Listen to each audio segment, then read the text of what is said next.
We live in a slave economy. People might think I'm being extreme saying we live in a slave economy.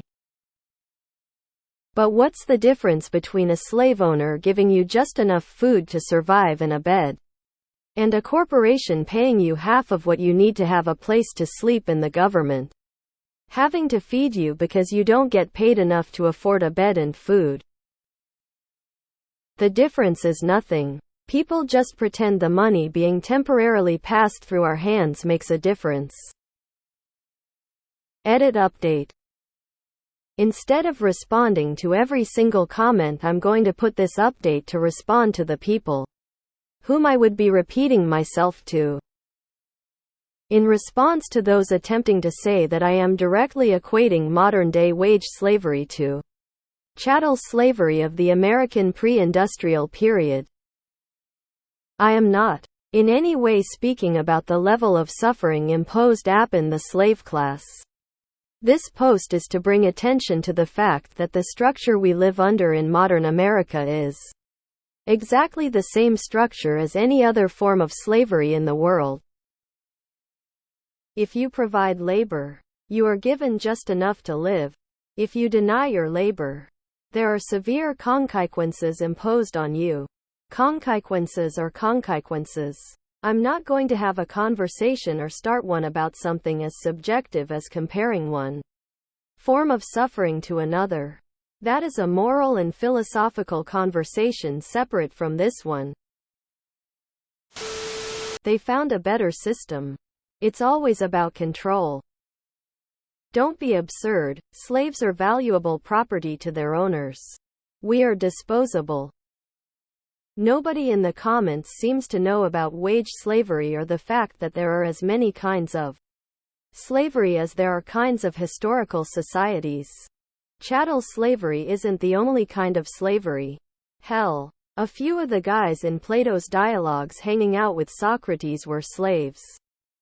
Slavery takes many forms, and one of them is wage slavery. No kidding, we outlawed slavery and rebranded it for the masses. The most well-behaved prisoner is the one who believes he is free. Economic slavery or financial slavery. I thought this the other day. I've been working since I was 35. So almost 20 years. I've worked corporations and small privately owned businesses. This entire time, I've lived mostly paycheck to paycheck and have made the owners of the business very wealthy. Right now, I like where I work, but I'm struggling to survive and the owner is spending 2 weeks in Spain. So I'm having to work extra hours doing some of his work as well as mine. I can't wait until my apprenticeship is over and I'm going to be working for myself. I'm tired of my labor making everyone wealthy except myself. It's called wage slavery. People in the 1800s had a big problem with it. They called it just a couple steps above chattel slavery. A majority of people thought that those that worked in the factories should own the factories. It took a long time of corporate and government propaganda to beat that saying out of people's heads. We're born already in debt to them and give them free money our entire lives. Wage slavery is real, not to mention the actual slaves in the corrections system. And free Americans compete with CoroCivic inmates for jobs in some areas.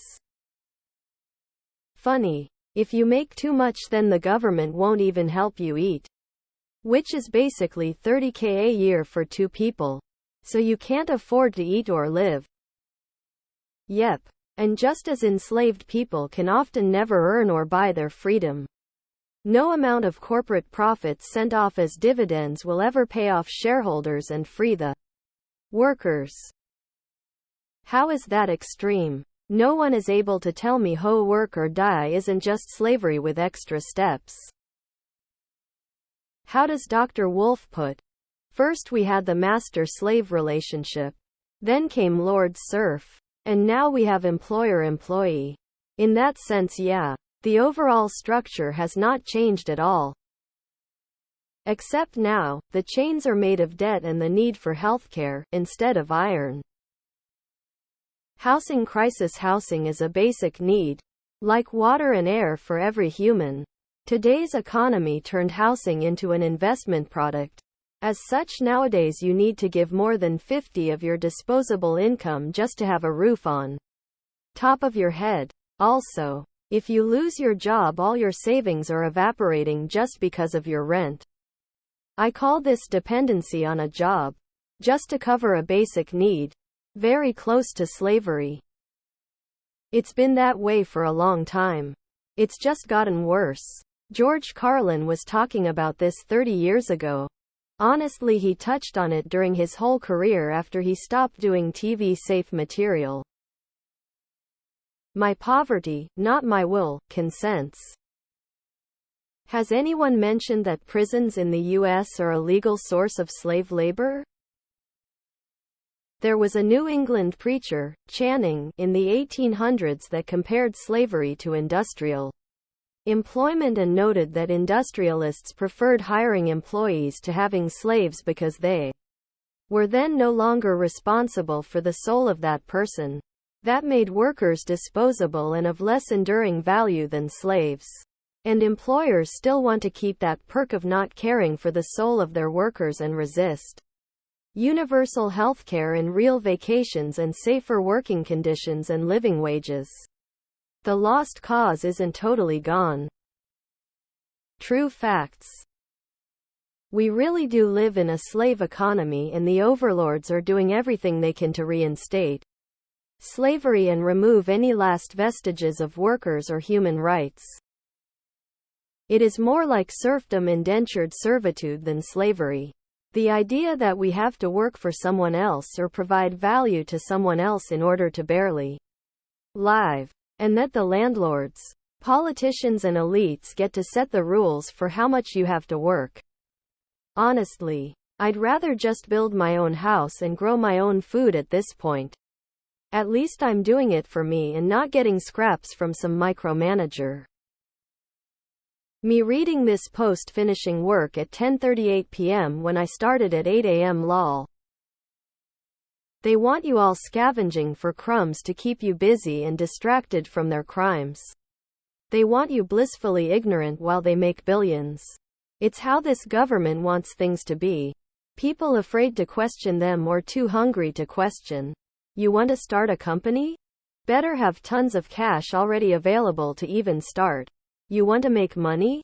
Better build apps that exploit your fellow citizens' rights and give more power to your governments. It's rigged all the way down against us. This is not what the Founding Fathers envisioned. Stop being afraid of them. Correct, slavery never ended, it just changed forms. That's right, it is a slave economy. The difference is that you're free to leave your job and starve to death. Slaves who left their jobs would be brought back by force. Essentially, you can choose the manner in which you die.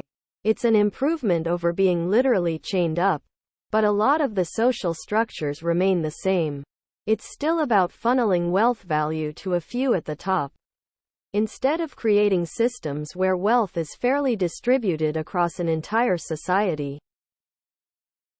Bruh, we've known this for the last decade. The working class is the slave class. And nearly everyone is brainwashed enough to even love it. Unless everyone actually gets up from their asses and organize. This is going to be the reality for the rest of your life. It's also going to be the reality of your children's lives too.